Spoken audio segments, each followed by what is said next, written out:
Oke, selamat malam Miss Putri. Di sini saya akan mempresentasikan tentang feminisme.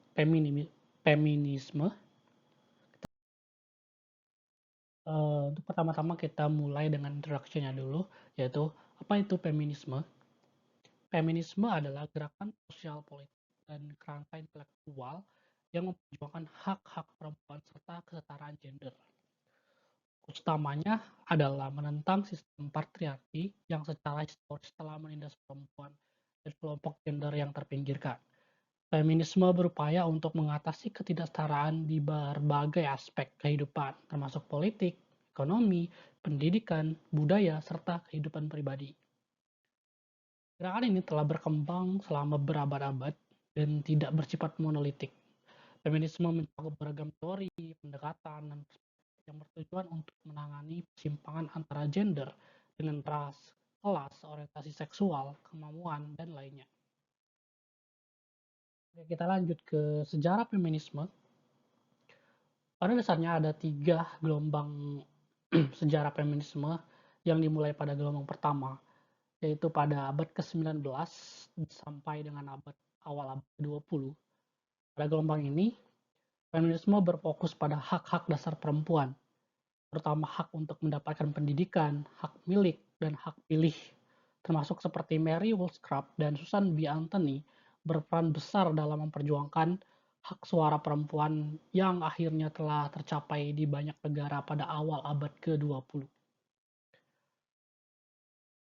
Next, kita lanjut ke feminisme gelombang kedua yang berawal pada 1960-an sampai 1980-an.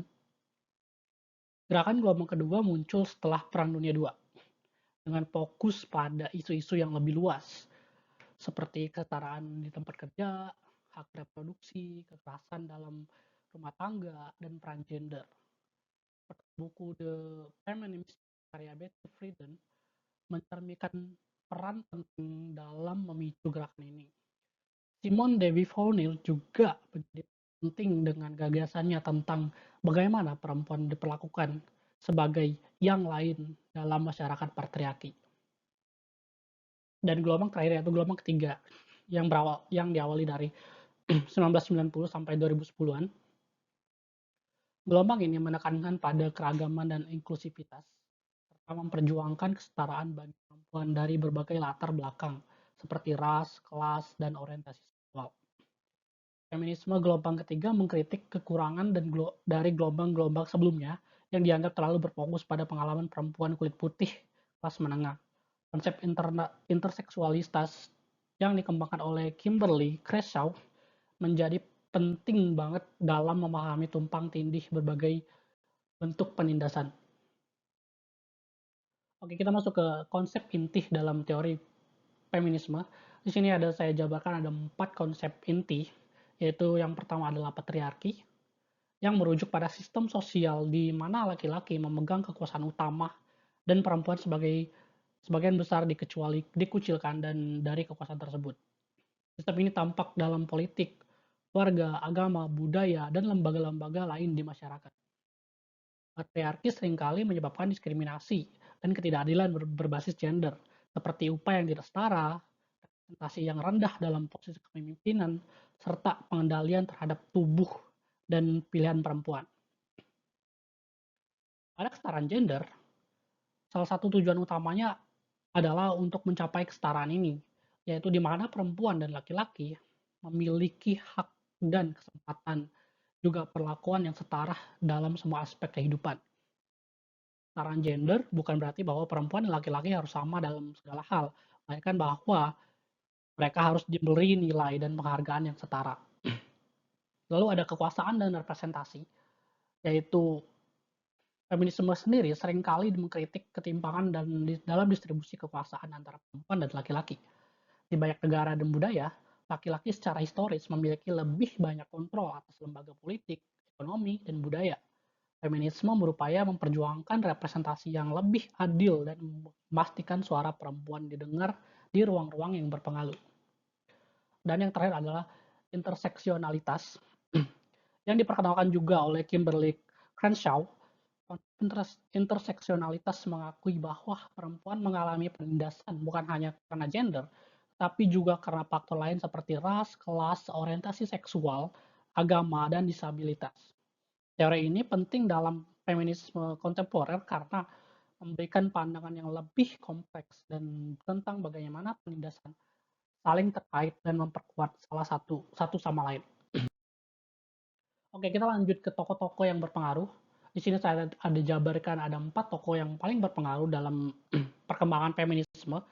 Yang pertama adalah Mary Wollstonecraft, adalah salah satu pemikir feminis awal yang sangat berpengaruh pada masanya, yaitu karyanya yang paling terkenal adalah dengan berjudul uh, A Vindication of Rights of Women pada tahun 1792, memperjuangkan hak-hak perempuan untuk mendapatkan pendidikan yang setara dengan laki-laki.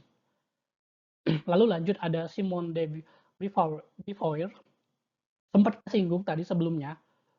Jadi si Simone ini adalah penulis dan filsuf asal Prancis yang terkenal dengan bukunya The Sex Second pada 1949 yang dianggap sebagai salah satu teks dasar feminisme modern. Dalam buku ini, Beauvoir mengeksplorasi bagaimana perempuan selalu diposisikan sebagai yang lain dalam tanda kutip atau the others dalam masyarakat patriarki. Ia berpendapat bahwa perempuan tidak dilahirkan sebagai perempuan secara sosial, melainkan dibentuk melalui konstruksi budaya dan masyarakat. Lalu ada Betty Friedan. Betty Friedan adalah seorang feminis Amerika yang menjadi terkenal melalui bukunya yang berjudul The Feministic pada 1963 yang memicu gerakan feminis gelombang kedua di Amerika Serikat. Jadi si penulis ini mengkritik peran tradisional perempuan sebagai istri dan ibu serta membahas perasaan ketidakpuasan yang dialami banyak perempuan di rumah tangga pasca Perang Dunia Kedua. Dan yang terakhir ada Bell Hooks, adalah seorang feminis, penulis, dan akademisi dari Amerika Serikat yang terkenal karena perkataannya mengenai interseksionalitas. Melalui karyanya seperti Ain't a Woman, Black Woman and Feminism, pada tahun 1981, Hooks mengeksplorasi hubungan antar ras, gender, dan kelas dalam memahami penindasan perempuan kulit hitam. Oke, kita lanjut ke contoh studi analisis dengan feminisme. Di sini saya akan lampirkan 2 contoh yang saya kutip dari 2 sumber yang berbeda, yaitu dari yang pertama ada representasi feminisme dalam film Maleficent. Ini diteliti oleh Amanda Diana, Marta Trilestari, dan Syarif Maulana dari Institusi Universitas Telkom dengan menggunakan metode dan teori analisis semiotika by John Fiske, tapi menggunakan teori feminisme postmodern. Mereka juga menampilkan 3 hasil penelitian, yang setiap hasil penelitian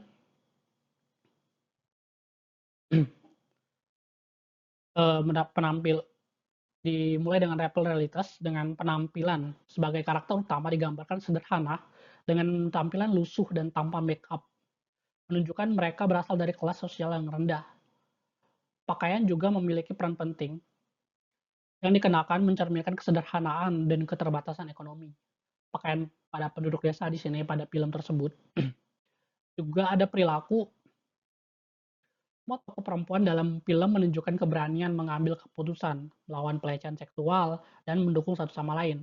Mereka digambarkan berani, kuat, serta mandiri. Gerakan tubuh juga pada percakapan di sini juga disorot, yaitu pada level representasi, ekspresi dan gerakan tubuh pada tokoh seringkali mencerminkan ketegangan, kemarahan, ketakutan. Namun mereka juga menunjukkan keberanian dan keteguhan menghadapi tekanan. Lalu ada level representasi yang diambil dari teknik kamera, lighting, music, dan sound. Seperti penggunaan long shot pada teknik kamera dan medium shot. Digunakan untuk memperlihatkan interaksi karakter, perempuan, dan lingkungannya. Teknik ini membantu menonjolkan kekuatan dan ketangguhan karakter perempuan. Musik dan suara digunakan menciptakan suasana yang mencekam, membuat atmosfer horor dan ketegangan dalam film. Suara aktivitas perempuan di film ini menonjolkan kemandirian mereka. Dan ada satu lagi yaitu level ideologi.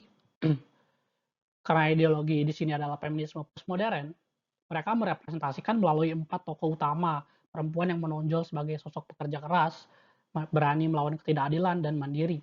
Film ini juga menunjukkan perempuan yang tidak tunduk pada dominasi laki-laki, mengindikasikan pahlawan yang terhadap stereotip gender tradisional. Karakter seperti Misni juga, misalnya menunjukkan kecintaan terhadap keluarga meskipun ditampilkan sebagai sosok antagonis, ia tetap melambangkan kekuatan perempuan. Oke, itu saja dari hasil penjabaran dan hasil bedah dari representasi dan hasil penelitian dari contoh penelitian. Saya harap bisa dapat mendengar mengerti dan mendengar dengan baik. Saya ucapkan terima kasih dan selamat malam.